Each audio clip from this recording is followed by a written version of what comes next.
Welcome to Share Talk, the only podcast where investors come first. Hi, this is Zak Mir with the Bulletin Board Heroes here on Share Talk for Friday, the 24th of July. Starting off with Carrera Network, which I've covered before, but seems to given us an excuse to look at it again after the gap to the upside that we've had today. The overall pattern here, though, is that we're in a rising trend channel from May. Floor of the channel level with the 34-day moving average, 7 pence, and while we're above 7 pence, looking towards the top of the May channel as high as 12 pence as soon as the end of next month. Perhaps if you're cautious, just wait for an end-of-day close above recent resistance at 8 pence and the 20-day moving average before considering the shares back in play on the upside. Clearly, there is the main positive here at the moment is still the way that we've had or we've left that unfilled gap from June to the upside, something that you normally only see in the most bullish of situations. Next contender is Duke Mount Capital, and here the excitement provided by the recent consolidation for the shares, a slightly higher low for July versus June around the 0.6 pence level. What we're looking for today really is a break of or an end of day close above the 50 and 200-day moving averages at 0.73. If we can get that, then one would say that we'll consider that the shares are on their way, having broken that triangle on the daily chart there from back in March. The upside here, the top of that rising trend channel from October last year, as high as 1.4 pence, and that could be seen as soon as at the end of next month. So basically 1.4 pence while we hold above 0.6 at the moment, the best technical angle on that particular stock. Dev Clever is next, and I've covered this many times before, largely because it's kept on going up. But the current situation, the reason for the inclusion today is really the bounce this week off former 8 pence resistance, 8 pence resistance from May. And basically, while we're above that, still looking for a top of October trend channel target as high as 17 or 18 pence over the next 1 to 2 months. If you're cautious on the stock, obviously wait for an end of day close back above this month's intraday peak at 9.3 pence. Another stock which has had reasonable coverage here is Empire Metals. It initially hit the top of that trend channel from February around 3.8 pence plus, but came back quite sharply. But what's interesting here is the way that the stock seems to be very loyal to this February trend channel. So we bounced off that earlier in the week around the 1.8 pence level, and at least while we're above 1.9 pence, where the support line from March is currently, looking forward to a retest of the best levels of the year to date at 3.8 pence plus. If you're cautious on the stock, maybe you wait for post-gap down resistance or an end-of-day close above post-gap down resistance at 2.5 pence before entering the fray. Don't normally look at famous companies, but difficult to resist French Connection at the moment. It's broken that neckline resistance at 11 pence from June, and really while we're above that, we're looking for further gains. Initial target, the 200-day moving average at 19.66 pence, and the eventual target, maybe as soon as the end of the next month, or the way things are going, the end of this month, the top of the rising March trend channel and post-February resistance at 25 pence. Obviously, the fundamentals of retail are maybe not quite as certain as the chart looks at the moment, but above 11 pence on an end-of-day close basis, shares look pretty robust. A stock which gets a lot of chit-chat on Twitter and has been for a few weeks is Fusion Antibodies, presumably people hoping that it'll join the pharma gold rush at the moment.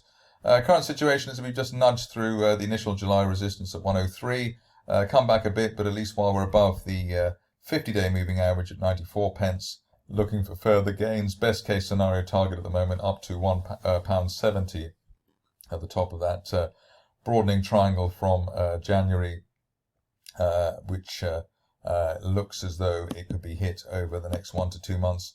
Obviously quite a volatile stock, so the spikes, it could spike around anywhere, but the 50-day line looks like a reasonable place in terms of money management at this stage. Stock which is broken out not once but twice, I would say, is Fast Forward Innovation, here we broke the triangle from the end of March at 6 pence, along with a 50-day moving average in the middle of this month. We've also now broken a line of resistance from December at 7.25 pence. And while we're above that, we're looking for a top of 2019 trend channel target from this time, the trend channel from this time last year, at 11 pence over the next 1 to 2 months. This stage only really back below the 200-day line at 6.7 pence, really delaying the upside argument. But given the way the 200-day line has just ticked higher after being on a downtrend for so long, it does look like the trend here has well and truly changed to the upside. Stock which I've covered before, but seems very popular on social media at the moment, is the next one, Blue Jay Mining. Here we've already had the break of that triangle from February at around 6.5 pence and consolidated well.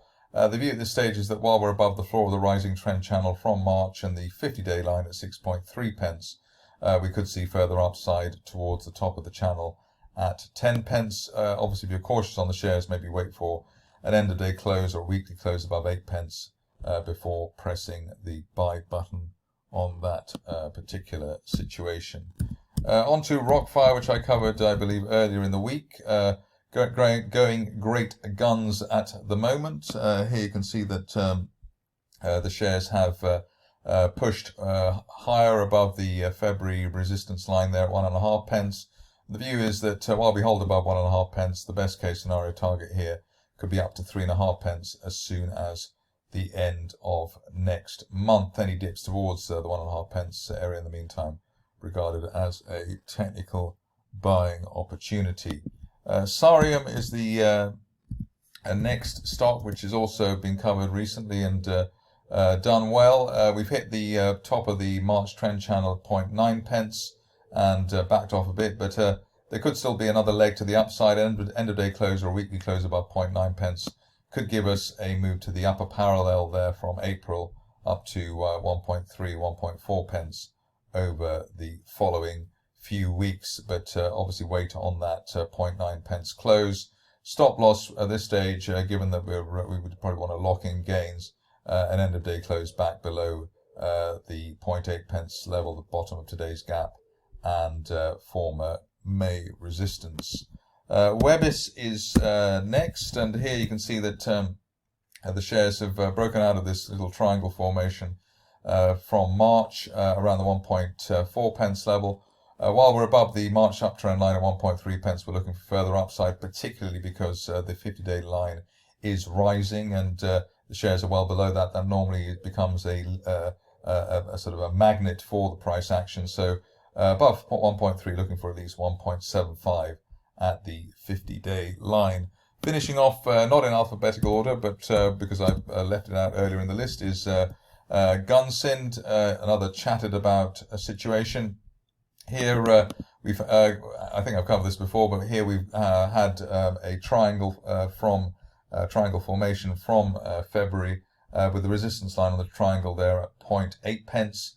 We're looking for an end of day, or hopefully today, an end of week close above 0.8 pence to open up the bull argument, the recovery argument for Gunsynd. And it looks as though if we do get 0.8 pence plus in a decent way, we could hit the top of that rising trend channel from January as high as 1.8 pence. So plenty to shoot for there. If you're cautious on the shares, maybe you wait for the 200-day line at 0.91 pence to break before pressing the buy button. But at this stage, it looks as though 0.8 pence plus would be enough to trigger a decent follow-on move. That's it for me today. More updates on Monday. Thank you for listening. Remember to visit our website for more news and other podcasts at www.share-talk.com.